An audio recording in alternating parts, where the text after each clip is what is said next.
Assalamualaikum and a very good day to our respected lecturer, Professor Hairuddin bin Muhammad Ali, and to all my friends. Today, our group will be presenting on Chapter 5 entitled Culture and Climate in School. Our group members consist of 5 members including myself. The first presenter will be Salha binti Muhammad Yatim. The second presenter will be Nur Hashima binti Ceklah. The third presenter will be Shazlina binti Othman. The fourth presenter will be myself, Ayu Noshaira binti Shaharuddin. And the last presenter will be Rafidah binti Ahmad. Before we start, let's look into the contents of this presentation.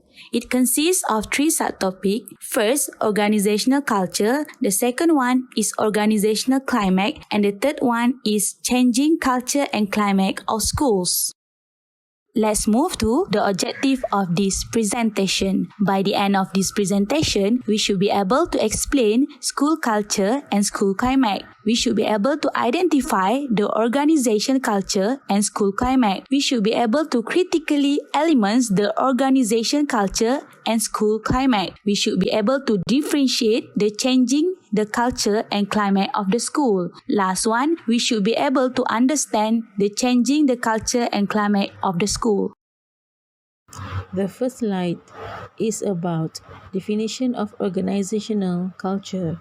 William Auchie, 1981, defines organizational culture as symbols, ceremonies, and myths that communicate the underlying values and beliefs of that organization to its employees. The second one is Henry Mintzberg's 1989 refers to the culture as organization ideology or the traditions and beliefs of an organization that distinguish it from other organizations and infuse a certain life into the skeleton of its structures. And Payne and Cecil define that a system of shared orientation that hold the unit together and it is a distinctive identity. Next, we go to the level of organizational culture. The first level is normal, the second one is belief and values, and the third one is tacit assumptions. The second slide told us about functions of culture. There are 5 important functions performed by the culture of organization. The first function is culture has a boundary defining function and it creates distinctions among organizations. Secondly, culture provides the organization with a sense of identity. Thirdly, culture facilitates the development of commitment to the group. The fourth point is culture enhances stability in the social system. Finally, culture is the social glue that binds the organization together and it provides the appropriate standards for behavior. That's all for now. So I would like to call upon the next presenter is Nur Hashima binti Ceklah. Thank you. Assalamualaikum warahmatullahi wabarakatuh. My name is Nur Hashima binti Ceklah and I will continue this presentation on the subtopic of school culture. William Firestone and Bruce Wilson suggest that the analysis of school culture can be addressed by studying its contents, the expressions of culture, and primary communication patterns. The symbols through which culture is expressed often help identify important cultural themes. 3 symbol systems communicate the contents of a school's culture, which are stories, icons, and rituals. Stories are narratives that are based on true events, but they often combine truth and fiction. Myths are stories that communicate an unquestioned belief that cannot be demonstrated by the facts. Legends are stories that are retold and elaborated with fictional details. Studies of organizational culture often try to capture the essence of culture by using metaphors. First, the academy. The school is a place where learning is dominant and the principal is a master, teacher, and learner. The prison. The school is a custodial institution for students in need of control and discipline, and the principal is the warden. The club.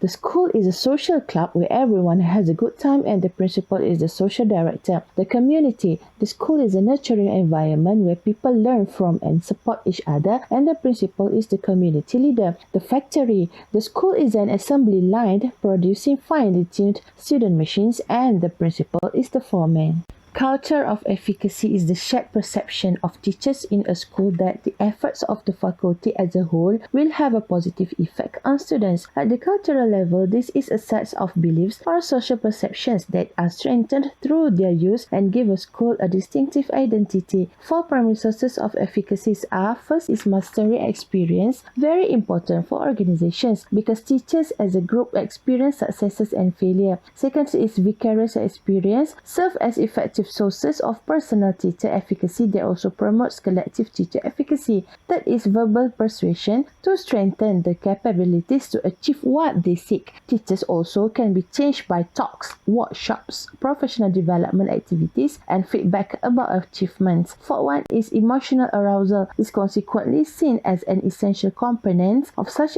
experiences as pleasure and displeasure, sadness and happiness, love and hate, anger and joy, and so on. Culture of trust. Trust relationships are built upon interdependence, that is, the interest of one cannot be achieved without reliance upon another. Not surprisingly, the need for trust exists in many social relations in schools because of the high level of interdependence. For example, teachers depend on the principal, but the principal is also dependent on teachers. And the same can be said for teachers and students also, teachers and parents. Faculty trust is the teacher's willingness to be vulnerable to another party based on the confidence that the latter party is benevolent, reliable, competent, honest, and open. A prototype for a culture of trust in schools is one in which faculty trust is high on all three references. First, the faculty trusts the principal. Second, the faculty members trust each other. Third, the faculty trusts both students and parents. Of academic optimism is a collective set of beliefs about strengths and capabilities in schools that paints a rich picture of human agency, in which optimism is the overarching theme that unites efficacy and trust with academic emphasis. A school culture imbued with such beliefs has a sense of the possible. Efficacy provides the belief that the faculty can make a positive difference in student learning. Teachers believe in themselves. Faculty trust in students and parents reflects the belief that teachers, parents, and students can cooperate to improve learning. That is, the faculty belief in its students. Academic emphasis is the enacted behavior prompted by these beliefs. That is, the faculty focus on student success in academics. Thus, a school with high academic optimism defines a culture in which the faculty believes that it can make a difference, that students can learn, and academic performance can be achieved. Culture of control is another way to conceptualize the culture of the schools is in terms of dominant beliefs that teachers and principals share about controlling students. There are two models which are custodial culture and humanistic culture. The model for a custodial culture is the traditional school, which provides a rigid and highly controlled setting in which maintenance of order is primary. Students are stereotyped in terms of their appearance, behavior, and parents' social status. Teachers who hold a custodial orientation conceive of the school as an autocratic organization with a rigid pupil-teacher status hierarchy. The flow of power and communication is unilateral and downward. Students must accept the decisions of the teachers without question. Teachers do not attempt to understand student behavior, but instead view misbehavior as a personal affront. They perceive students as irresponsible and undisciplined persons who must be controlled through punitive sanctions. Impersonality, cynicism, and watchful mistrust pervade the atmosphere of the custodial school. The model for the humanistic culture is the schools conceived of as an educational community in which students learn through cooperative interaction and experience. This model views learning and behavior in psychological and sociological terms. It substitutes self-discipline for strict teacher control. A humanistic orientation leads to a democratic atmosphere with two-way communication between pupils and teachers and increased self-determination. Bismillahirrahmanirrahim. Assalamualaikum warahmatullahi wabarakatuh. And a very good evening to our respected lecturer, Prof. Dr. Hairuddin Muhammad Ali, and all fellow friends. My name is Shazlina binti Osman. I am going to present on organizational climate. Before we go further, let us look at the difference between climate and culture. Organizational culture is defined as a set of shared values and norms held by employees that guides their interaction with peers, management, and clients, whereas organizational climate represents employees' perceptions of organizational policies, practices, and procedures, and also subsequent patterns of interactions and behaviors that support the same. Thus, climate can be understood as a surface manifestation of culture. It is more behaviorally oriented. Let us move on to definitions of organizational climate. Okay, the school climate is a broad term that refers to teachers' perceptions of the general work environment of the school, the formal organization, informal organization, personalities of participants, and organizational leadership influence. To put it simplified, it's the set of internal characteristics that distinguish one school from another and influence the behavior of each school members. More specifically, school climate is relatively enduring quality of the school environment that is experienced by participants, affects their behavior, and is based on the collective perception of behavior in school. The definition of organizational climate as a set of internal characteristics is similar in some respects to early description of personality. It is important to describe and analyze school climate because the atmosphere of a school has a major impact on the organizational behavior, and because administrators can have a significant positive influence on the development of personality of the school. Let us look at the frames for viewing school climate. There are three here: openness, health, and citizenship. The openness climate is the most well-known conceptualization and measurement of the organizational climate of school. It is the pioneering study of elementary school by Andrew W. Hopping and Don B. Prof, 1962. They began mapping the domain of organizational climate of school because although schools differ markedly in their field, the concept of moral did not provide an adequate explanation. Openness climate. Open school climate categorized by teacher relations that are professional, collegial, friendly, and committed to the education of students. The principal is supportive, professional, and does not restrict or direct teachers with orders. Closed school climate categorized by teacher relations that are disengaged, distant, suspicious, and not professional. The principal is directive, restrictive, and not supportive. Next is Organizational Climate Description Questionnaire, OCDQ. OCDQ is used to measure important aspects of teacher-teacher and teacher-principal interaction. Faculties of school describe the behavior of their colleague and principal by indicating how frequently certain behavior occurs in their school. There are three contemporary versions of OCDQ: elementary, middle school, and high school. There are 6 dimensions of the OCDQ. I will explain one by one. Okay, the first one is supportive behavior.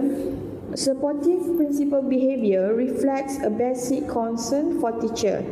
The principal listens and open to teacher's question. The principal uses constructive criticism. The principal compliments teachers. Okay, that is for the supportive principal behavior.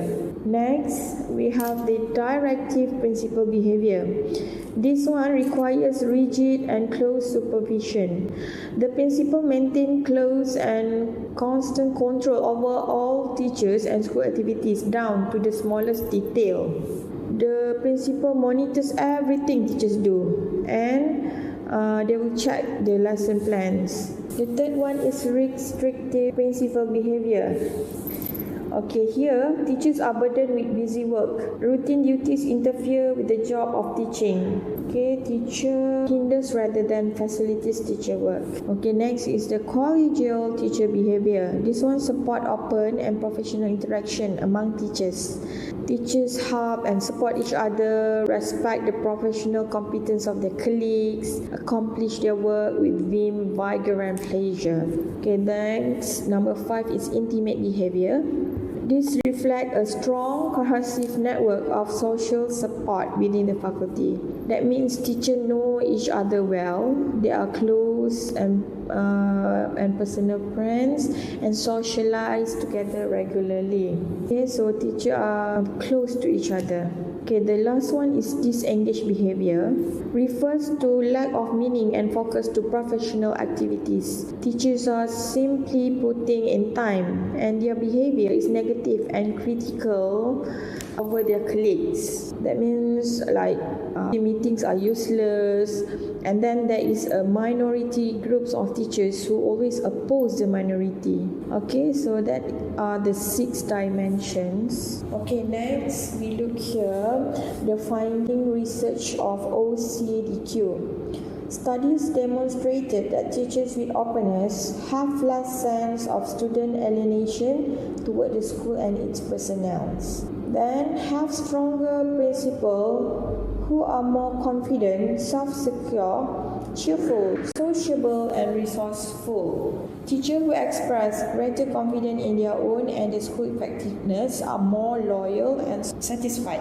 Generates more organizational commitment to the school, positively related to teacher participation in decision making, positively related to ratings of school effectiveness, positively related to student achievement in mathematics, reading, and writings in middle school. Openness is likely an important condition in fostering effective organizational change. Similarly, principals who want to improve instructional effectiveness are more likely to be successful if they first develop an open and trusting climate. Hoy and Forsyth, 1987. So in conclusion, the substance of each instrument seems to be valid and reliable measures of important aspects of school climate. So by using the OCDQ, they can provide climate profiles and can be used for research evaluation,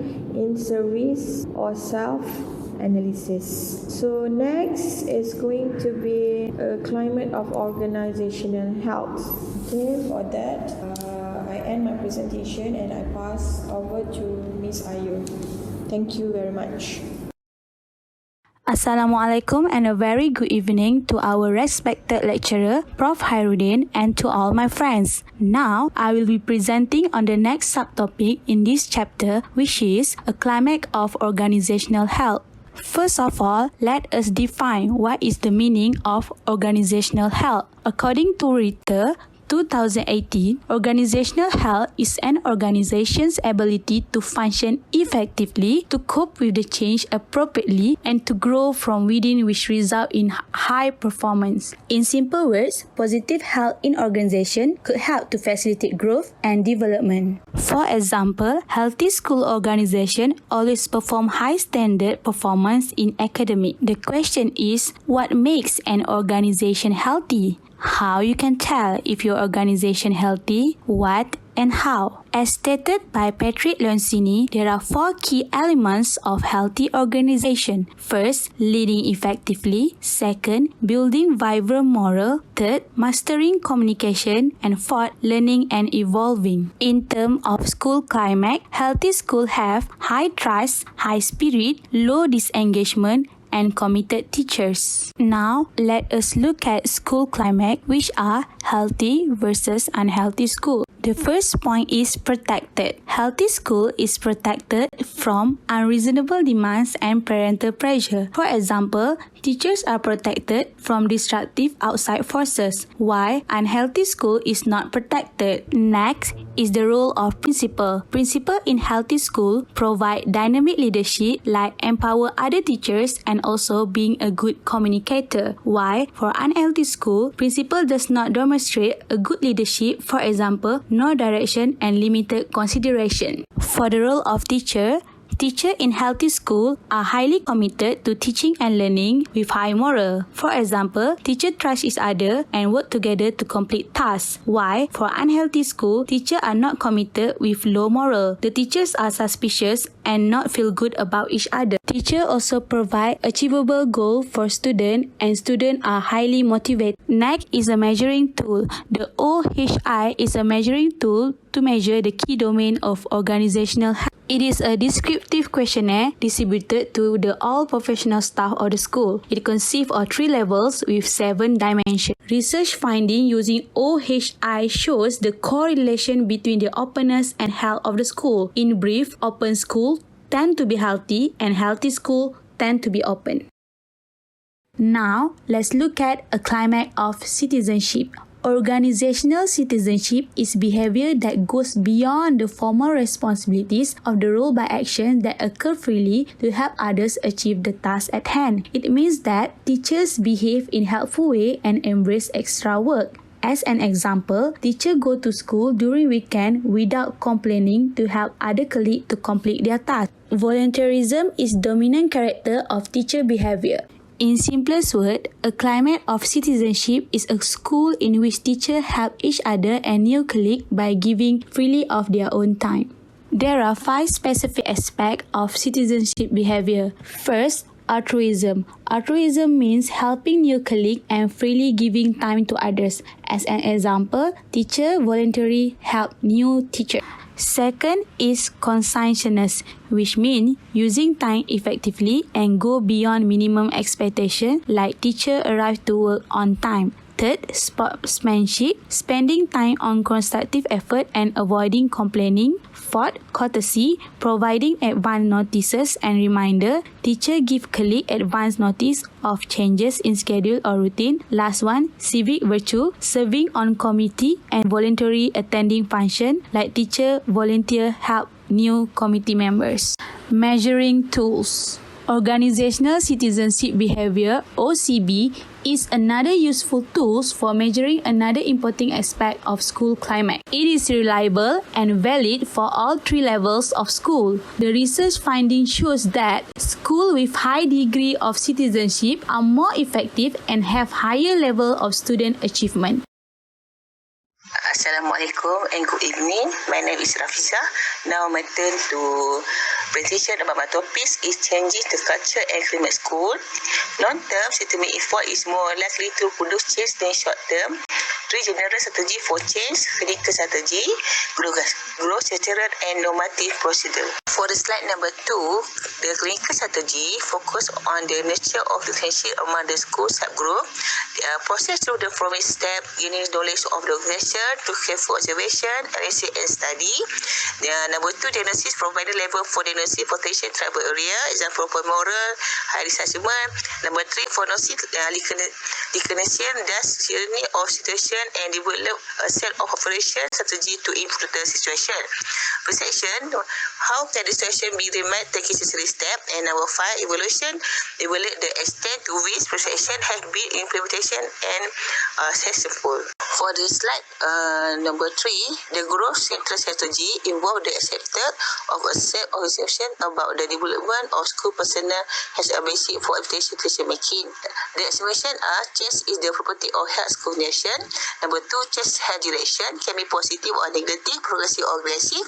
Number 3, change should imply progress, should provide moving or organization toward its goal, and teachers have high potential for the development and implementation of change. Principal are always ready to provide teachers with more freedom and diversity in the operation of the school. For the last slide, topic is the norm changes strategy. Member list norm that already exist and operate in their work group. Suggest new norm that will be more effective for improving products or moral. Key norm are related to important areas health control, support, innovation, social relation, reward, complete and standard of excellence. And first step is the surface norm. Identify those that currently guide attitude and behavior. Number 2, articulate new direction. Teacher discuss where the school is headed and identify new direction that are necessary for progress.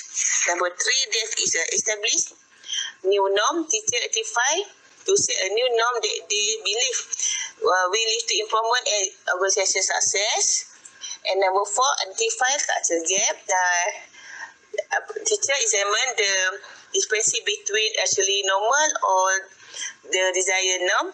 And then number 5, close the culture gap. The act of listing new norm of the result in many group members actually. If the teacher has a group, must also agree that the desired norm will replace the old norm and that the change will be monitored and enforced. Okay, thank you. That's all.